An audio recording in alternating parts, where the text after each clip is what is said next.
증명됐어요. 많은 데서 증명됐습니다. 그렇게 가는 수밖에 없다. 작은 도전자가 큰 세계에서 이기려면 그렇게 선진국들이 뭐라고 비웃어도 할 수 없습니다. 저 이렇게 모여가지고 엘리트부터 모여가지고 가고 그러고 나서 저렇게 하면 되는구나 그래서 또 많이 같이 가고 해야 되는 거죠.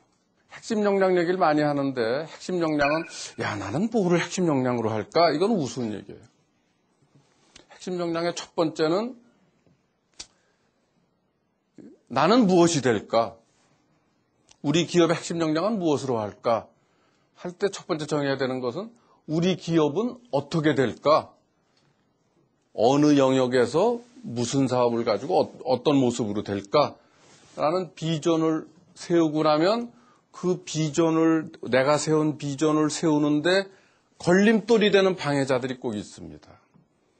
그거를 우리가 경쟁자라고 부르는 것이죠. 그걸 뛰어넘어야 내가 내 비전을 설정할 때까지 갈 수 있죠. 그 경쟁자를 어떻게 해야 돼요? 잘 알아야죠. 그 경쟁자를 잘 알고 나면 나를 알 수 있습니다. 손자병법에서 나오는 지피지기라는 거를 어떤 사람은 나를 알고 남도 잘 알고 뭐 순서에 없이 막 이렇게 한다면 그건 좀 잘못이에요. 이게 경쟁이나 게임은 상대적인 것이거든요. 내가 어떤 거는 되게 강한 줄 알았는데 내가 지금 뛰어넘어야 될 상대가 그게 더 강하면 그건 나에게 약점이죠. 강점이 아니고. 나는 어떤 게 좀 수학이 좀 약한데 나하고 싸워야 되는 경쟁 상대가 수학이 더 약하면 내가 수학이 강한 거죠. 그죠? 상대적인 거는. 그러니까 이 워라는 거는 저 상대가 있는 것이기 때문에 그래서 남을 알면 나를 알 수 있다는 거예요. 자, 그렇게 알게 되죠? 그 다음에 세상에 해야 되는 일 중에 두 가지의 차이가, 두 입장이 이렇게 다릅니다. 챔피언은 이미 이렇게 등극해 있는 사람은 여유가 있어요. 뭐 이것도 잘하고 저것도 잘하는데 내가 또 이게 좀 약해. 그럼 그 약점을 조금 보완하는 여유를 가지면서 이렇게 플레이를 합니다. 그러나 도전자의 입장은 어떤 거예요? 챔피언을 쳐다보니까 너무 다 잘해. 대단한 사람이야. 그래도 자세히 들어가면 그 사람도 약점이 있어요. 그 사람의 약점에 내가 그래도 잘하면 제일 잘할 수 있는 그나마 내가 가진 강점에다가 집중을 좀 해야 되겠죠. 그래서 그 역량이 힘을 발휘하는 국면이 왔을 때 내가 이긴다고요.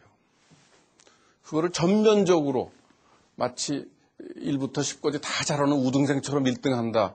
그렇게 하긴 도전자는 잘 안 돼요. 그렇게 하면. 평생 그냥 계획서만 차분하게 쓰고 결국 망하게 되는 걸로 가는 거죠.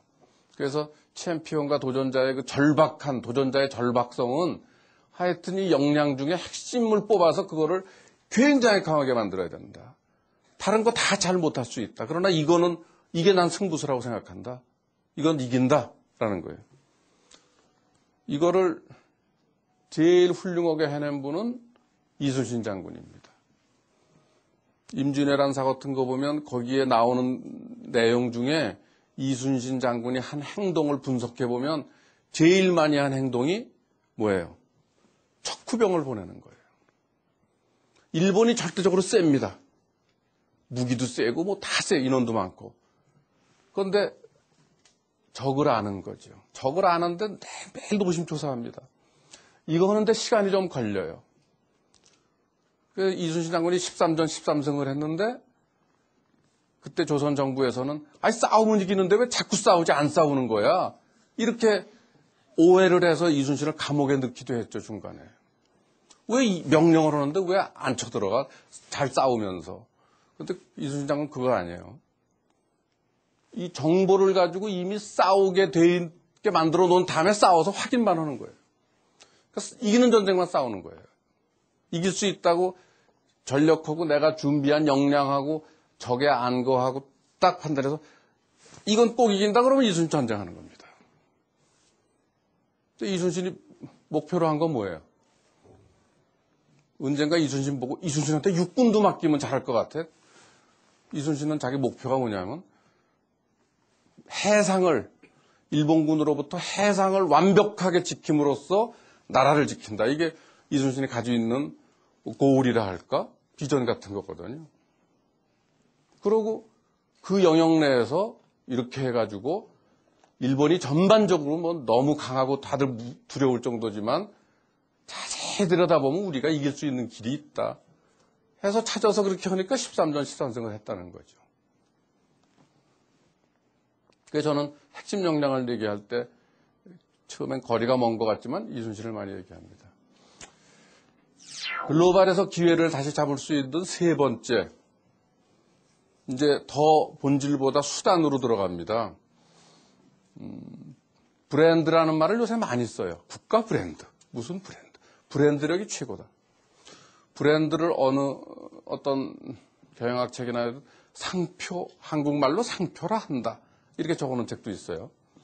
그거는 브랜드의 아주 극히 외형적인 일부를 얘기하는 것입니다.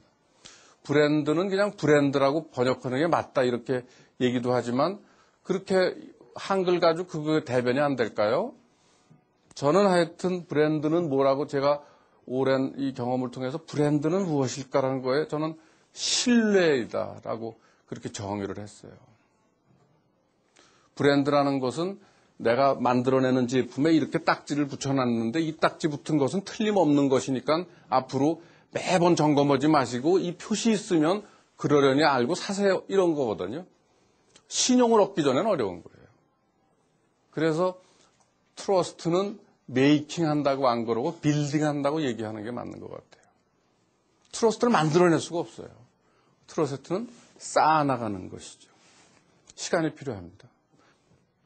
저는 요새 이 타임리하다는 말을 요새 좀 싫어하게 됐어요. 뭐 이런 상황이 왔으니까 재빨리 준비해서 딱 나갔다.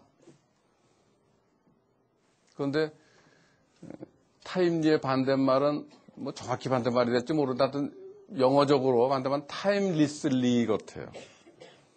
타임리슬리는 어떤 거냐 하면 뭐라 할까요? 무슨 롤렉스 시계. 제가 결혼할 나이에 롤렉스 시계가 지금도 디자인이 똑같아요. 타임을 뛰어넘어요. 소비자들은 그거를 잘 알고 있습니다. 우리는 너무 타임리한 게 사는데 좀 많이 익숙해 있어요. 그런데 이렇게 타임리하게 돌아다니면 축적하긴 좀 어렵죠. 뭐가 터졌을 때 그거 빨리 하고 뭐가 터졌을 때 빨리 하고 하는 건 자기는 중심이 좀 없는 거죠. 자기가 중심 있는 사람은 나는 이렇게 한다. 그러고 꾸준히 해나가면 오래된 약속처럼 돼가지고 소비자들이 저 집단은 저런 집단으로 난 이해하고 있어 하는 이게 형성이 되는 것이죠.